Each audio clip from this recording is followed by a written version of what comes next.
Do we need strength and conditioning for the military?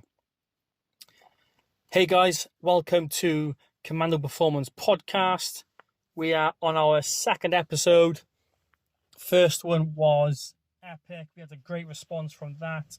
Just want to say thank you, and hopefully we can keep this ball rolling and this podcast kicks off. Hopefully we can make it the #1 military podcast in the world.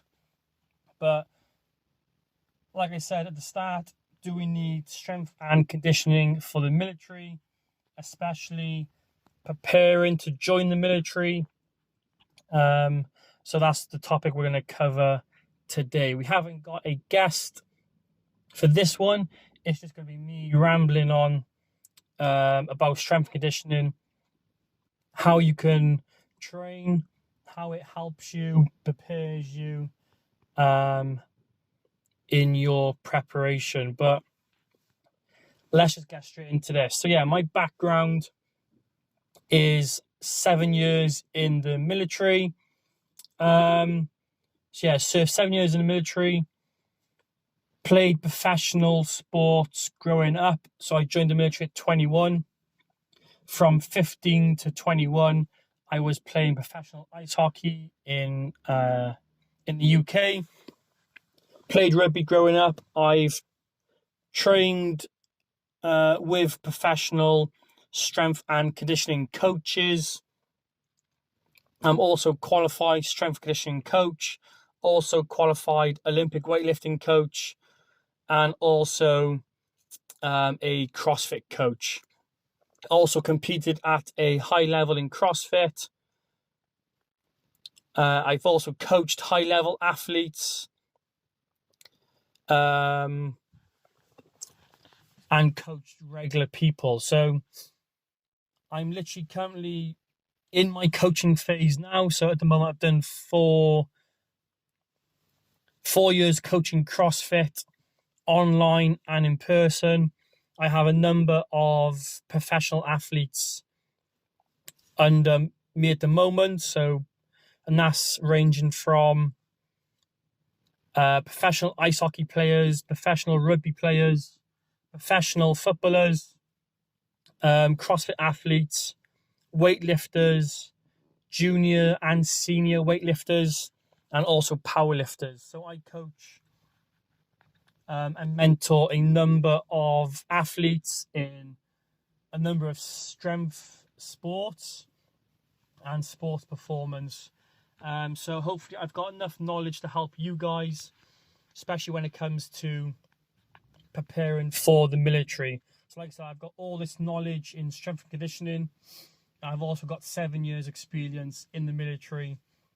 So hopefully my knowledge of strength and conditioning and military can come together, and I can help you with what's best needed when training for the military. So let's get into the meaty part of it. So yeah, do you need to be doing strength and conditioning if joining the military? And to put it nice and short, the answer is yes. So pretty much a lot of people, when they think of military training, they think of running. I get a lot of questions about people like, how fast should I be running a week? I've had some lads come to me and they say they run 10 miles 3 times a week, which is not necessary, especially if you're just going into training. And also bodyweight movements. People just do push-ups, sit-ups, and pull-ups. A big one we get is people struggle with push-ups and pull-ups. And then we'll dig further into that and how strength conditioning can help with your push-ups and pull-ups. But I have a military training plan. You can find that in the description box below. But pretty much I train a number of young lads and lads that want to train and join the military. So I get a lot of people joining the French Foreign Legion, the Royal Marines, and also the British Army. So, especially the Royal Marines, because one of the most famous tests that they have is the 30 miler. Lads think before they start training, they need to be running at least 30 miles. And that is not the case when it comes to that. Marine training is really smart and thought throughly really well. You don't run that often. I'd say 20% max of Royal Marines training is fitness. Just to put that into an idea of how much fitness you actually do in Royal Marines training. Not that much. And especially the last test being 30 miles. The most you'll run is a 9 mile, probably, in training.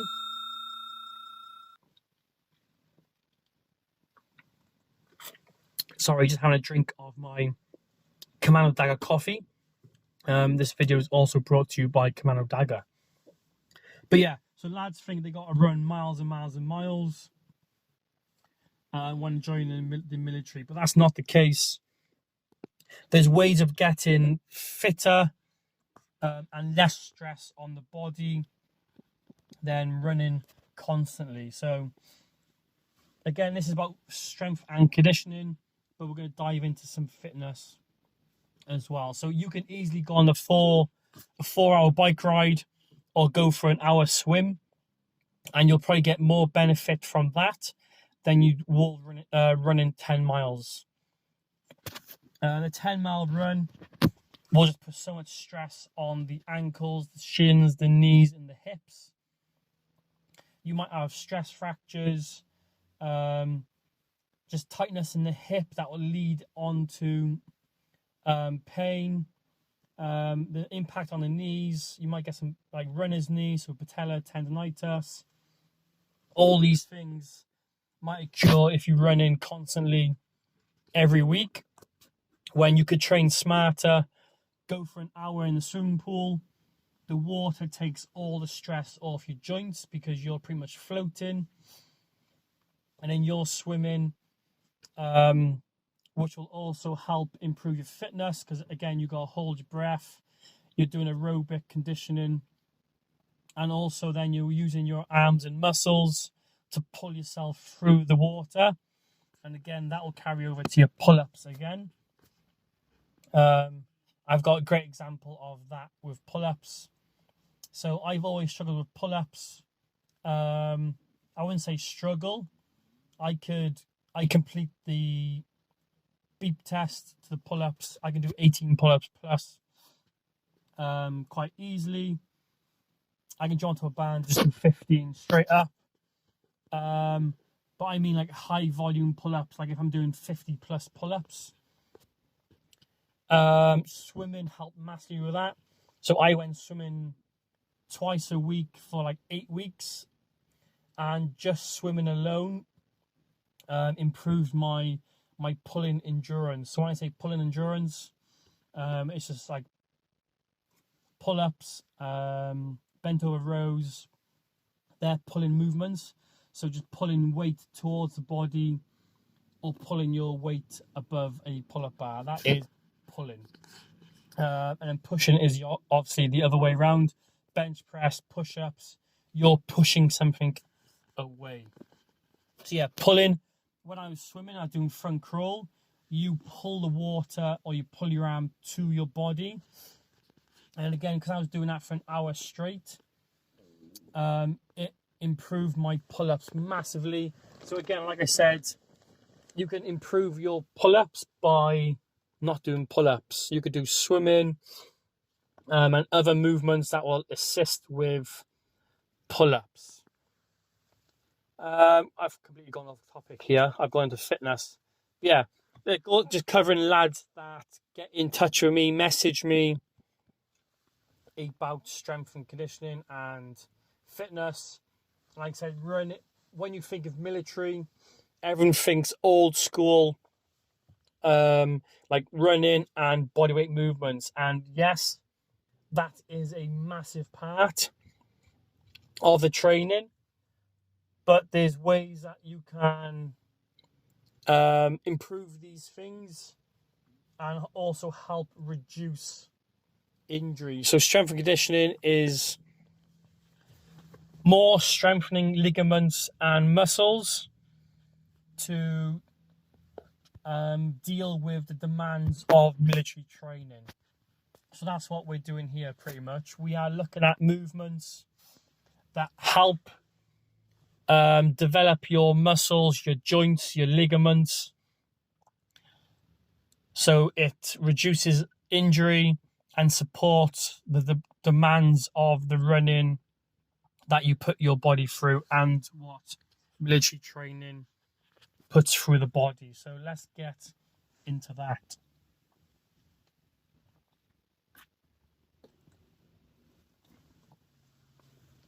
Cool. So yeah, strength and conditioning, weight training. It's quite a tough subject to cover. A lot of lads don't have much knowledge into it or where to start, how to perform certain movements, etc. So it is quite an iffy subject when it comes to it, especially if you're like young lads going to the gym. They don't really know what to do. They'll go there, just do like the basic stuff, so like bicep curls, bench press, use all the machines and stuff like that, which is great. Again, you're putting load through the body, muscles are getting stronger, but there are certain exercises we can do that will help you, like I said, with your running, with your pull-ups, with your push-ups, etc. And that's what we're basically going to cover on this episode. So yeah, strength and conditioning can help you. Let's start from the bottom up. So we're starting from the feet and we'll work our way up to the shoulders pretty much. So let's start with the ankle. Again, you need great ankle mobility when you're running, walking up hills, walking downhill, running uphill, carrying weight uphill, etc. You need strength in those ankles and the calves for just basic stuff in life. And again, a simple one to help improve endurance and rebounding is skipping. So again, you can incorporate skipping into your warm-up, skipping into your workouts. And again, so like I said, that is so you're basically bouncing and rebounding. That's going to replicate you running along the road or whatever when you're running on your toes across. Skipping is going to do that. And again, it's just a different movement you can incorporate into your training that will help with preparation for the military. So yeah, basic one, skipping.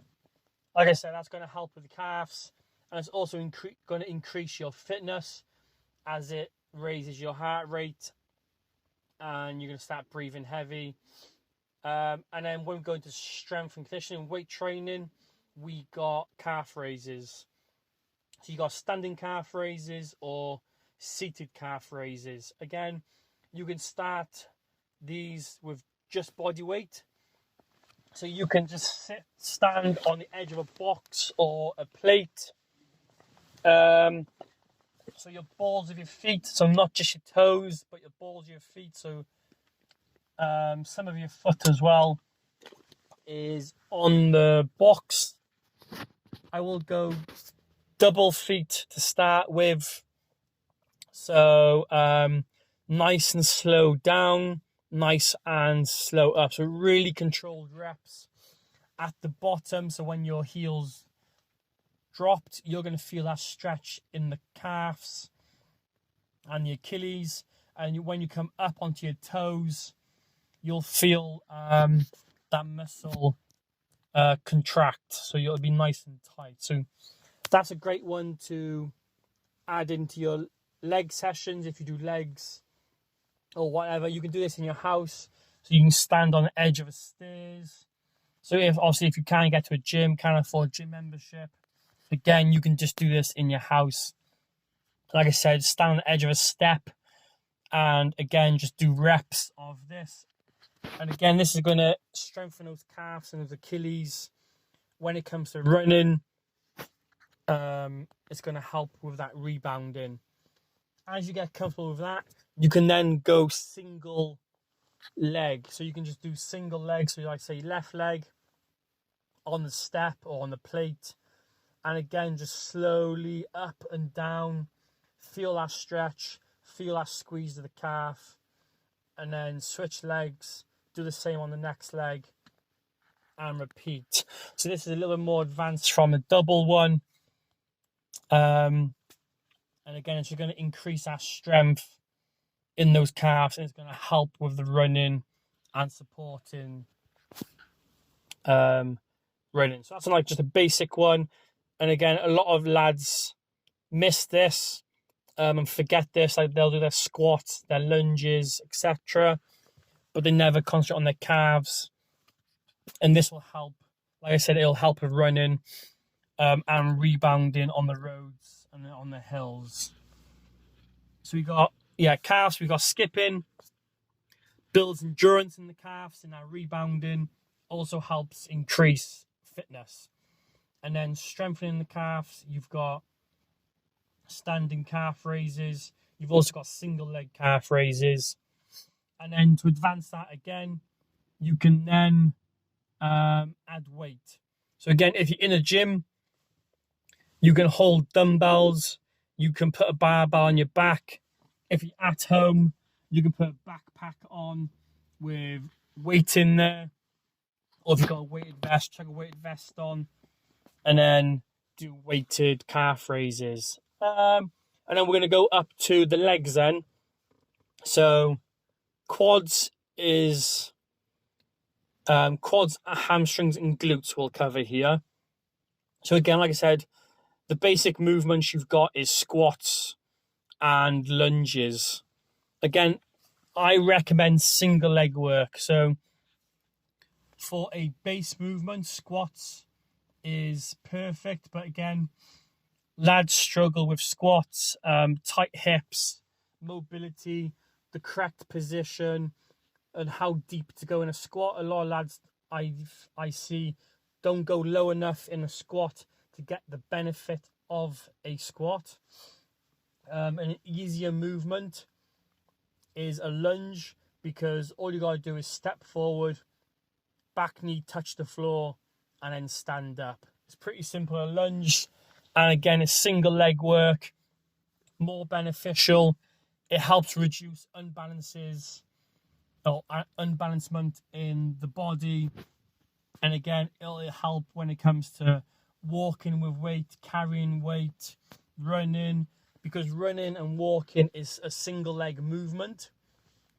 You step forward one leg at a time.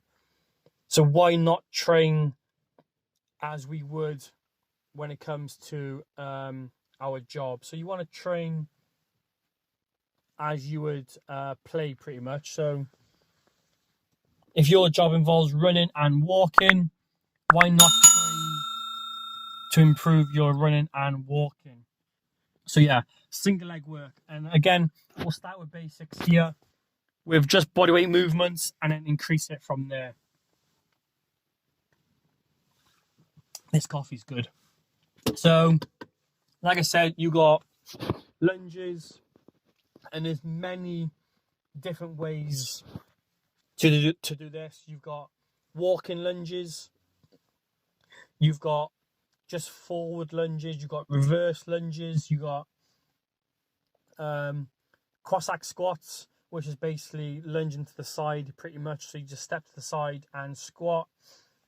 That's a good one for inside your legs. Reverse lunges is more glutes and hamstring. Forward lunge is more quad. And again, you can incorporate these into your workouts. So if you're doing circuits, you can incorporate lunges. I do a lot of lunges on my military programming.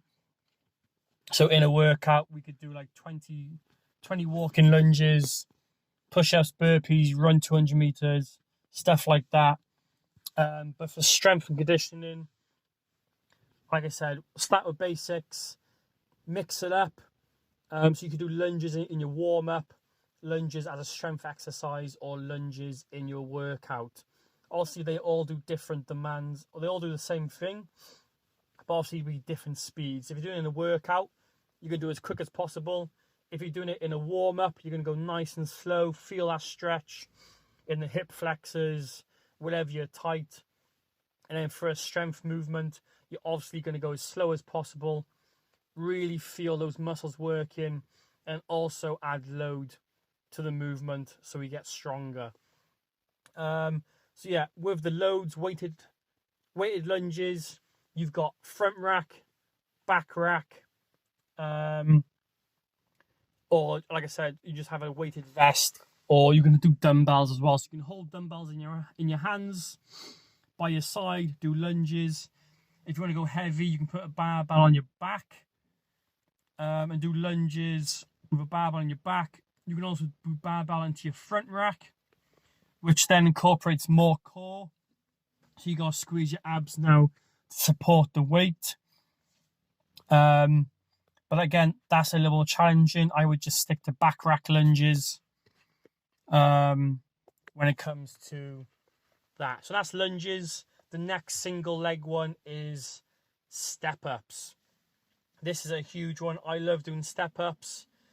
Really demanding movement, a little bit more challenging than a lunge, especially when it is weighted. But again, you're going to go nice and slow on these movements. I'd start with a low box as well, or low step, and then just build up from there.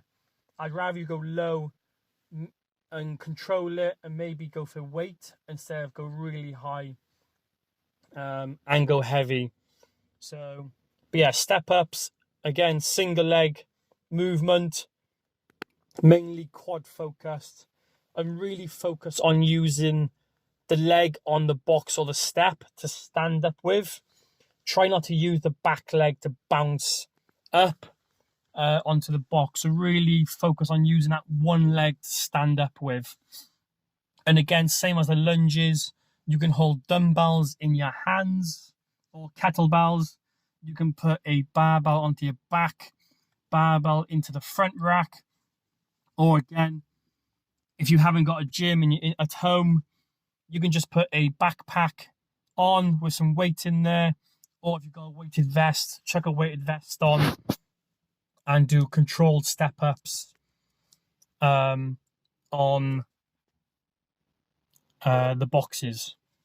So they are the leg movements that I recommend. So calf raises, lunges, forwards and backwards. I would mix it up. So you're not just focusing on one muscle group, you're working the whole thing. And then step ups. So there's 3 leg exercises I highly recommend when it comes to training the legs. And again, these will improve walking with weight, especially uphill, and also running. Again, it'll just strengthen the hip muscles, the knees, so the ligaments around the knees. So when it does come to running, walking with weight, you've got that strong foundation. The muscles and ligaments are strong to support the stress you're about to put that body through when it comes to military training. Then we're going to go up to the upper body now. So we'll start with the front. So we got midline is a massive one. I was literally just speaking to a client now about core, and it's surprising how many people have a weak core and struggle with back pain. So this is a completely different subject altogether, is fixing back pain or getting over back pain. But literally, I'll just tell you what my client just said. My client struggled with lower back pain. He done core work, every day.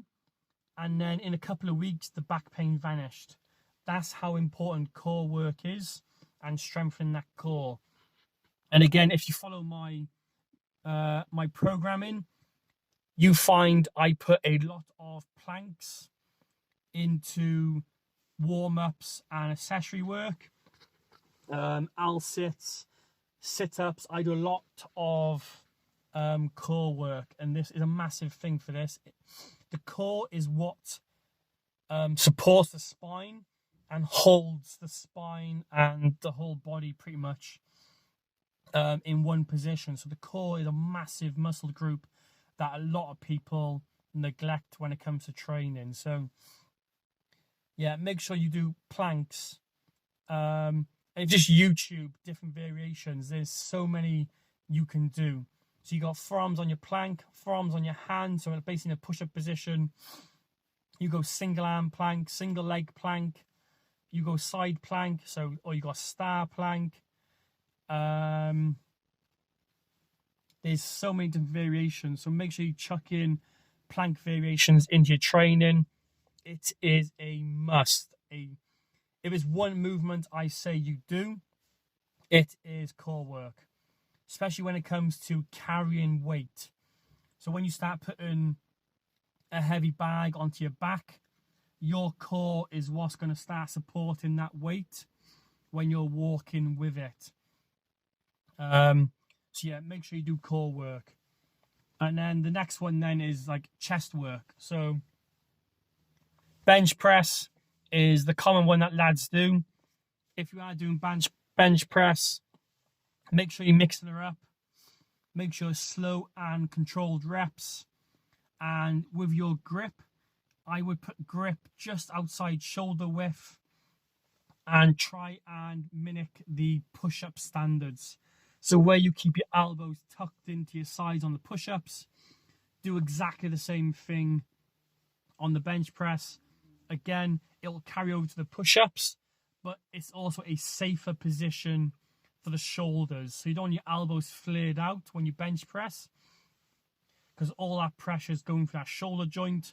I don't know if you bench press already, and when you bench press, you get like your shoulder hurts, or you get some kind like a little niggling pain in your shoulder.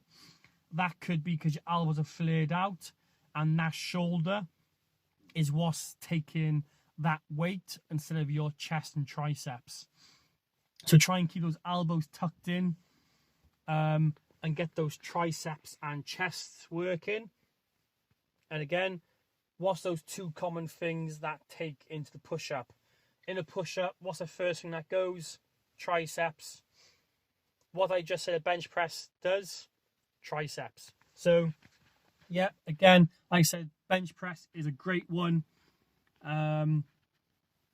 especially if you're bench pressing the same you would do a push-up. And then to improve that, you got single arm. I would go single arm dumbbell presses. So again, there's two ways of doing this. When you're laying down on the bench, you can have two dumbbells up in front of the chest, so arms straight, and then just work one arm at a time. So you could do left arm back to the top, right arm back to the top, or you could do 10 reps on the left and then 10 reps on the right. Another one which is really challenging is you hold the dumbbells down by your chest. So at the bottom of a chest press, when you feel that stretch on the chest, you're going to hold the dumbbell there. And like I said, you can alternate.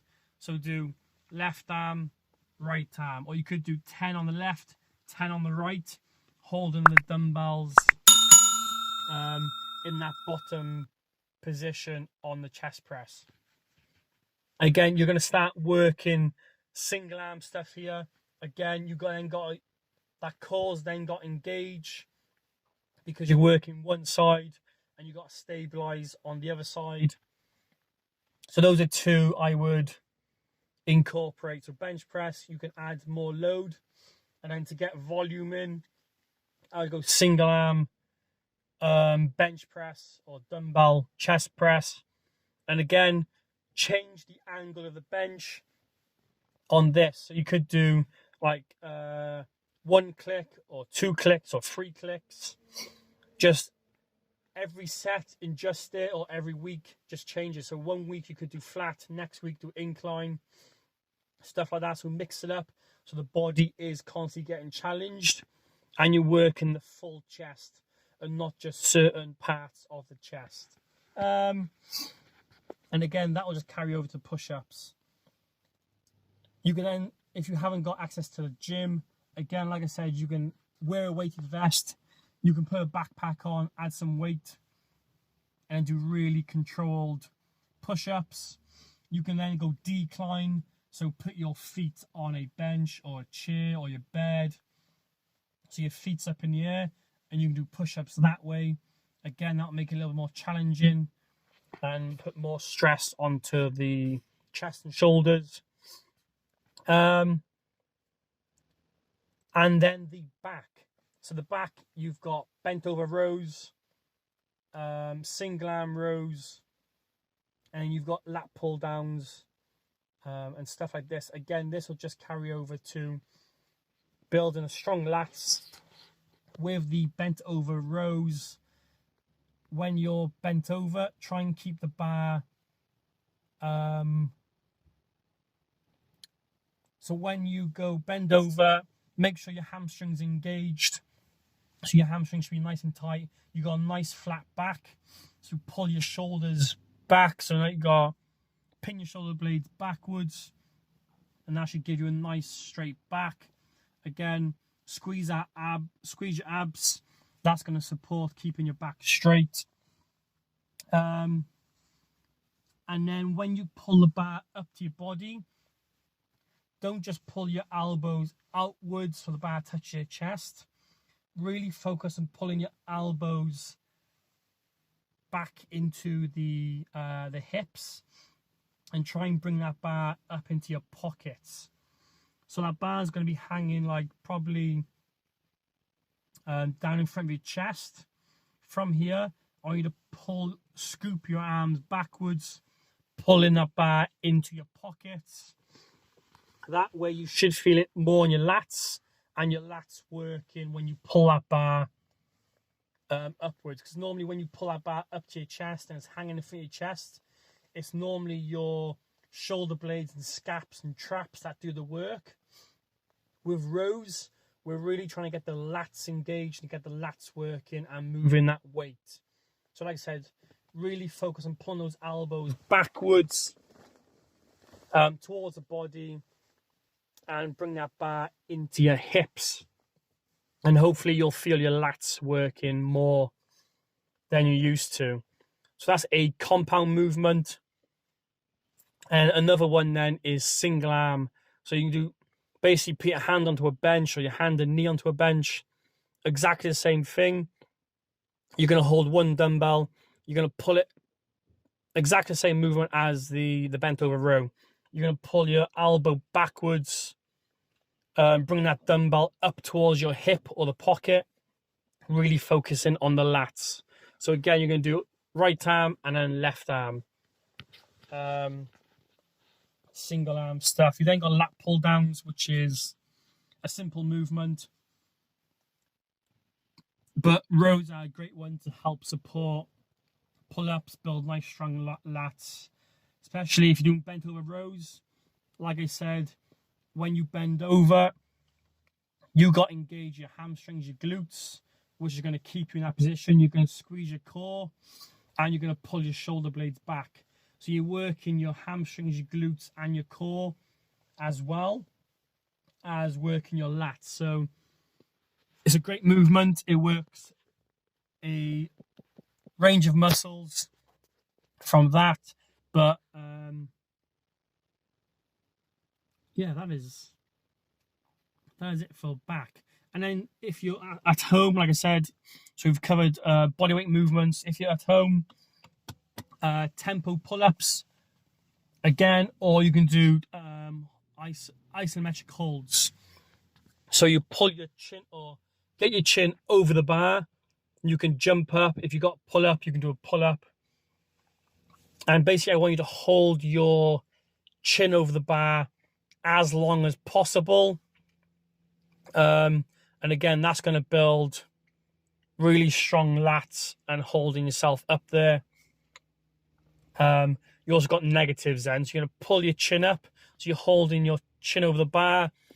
And I want you to really slowly lower yourself down as slow as possible. And that's really going to build strength in those lats and really help improve your pull-ups. Again, with pull-ups, you can mix your grip. So supinated, pronated. So you got pull-ups and chin-ups. So pull-ups is palms facing away. Chin-ups is palms facing you. So palm of your hand is facing you, that's chin-up. Palm of your hand facing away, that's a pull-up. So again, mix it up, work different muscle groups. And again, we want to try and work the full everything as possible. The more muscles we can work, the stronger the body will be and be able to support the training that you will do. You can do shoulder presses as well. You don't do like shoulder presses just to have a balanced body. So because you will be working the rest of the body, the legs, the chest, the back, shoulders is another one you can incorporate. But again, shoulders don't really come into training for the military. So you don't really need shoulders as much. But like I said, it will carry over if you do shoulder presses, side raises, front raises, rear delts, or reverse flies. It will just help an overall physique and balance on the body, so reduces injuries from there pretty much. But those are just a couple of exercises and how to perform them that I recommend or highly recommend you do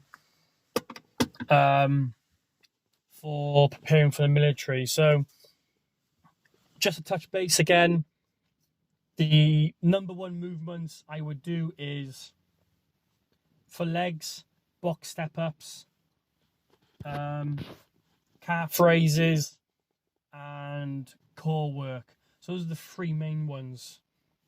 I said calf raises, step ups, and core. So incorporate those into your training, and I think you will be pretty much on your way to injury-free and having the strength to support training for the military and military training in general. So again, thanks for watching. If you have listened to this whole thing, I really mean it. Thank you. If you listen on YouTube, please hit that like button. It really helps the channel. The more likes and comments you put on our videos, the more YouTube shows it to lads that's searching for this kind of stuff. So please do hit that like button, and also just put a comment in the comments box. It means a lot to us. It really helps us, and hopefully this video can get to another lad that it can also help on its journey to becoming a member of the military. Again, thanks for watching. If you have any recommendations that you want to see or me cover, then please, again, put in the comments, drop us a message, and I will do my best to put an episode out for you guys.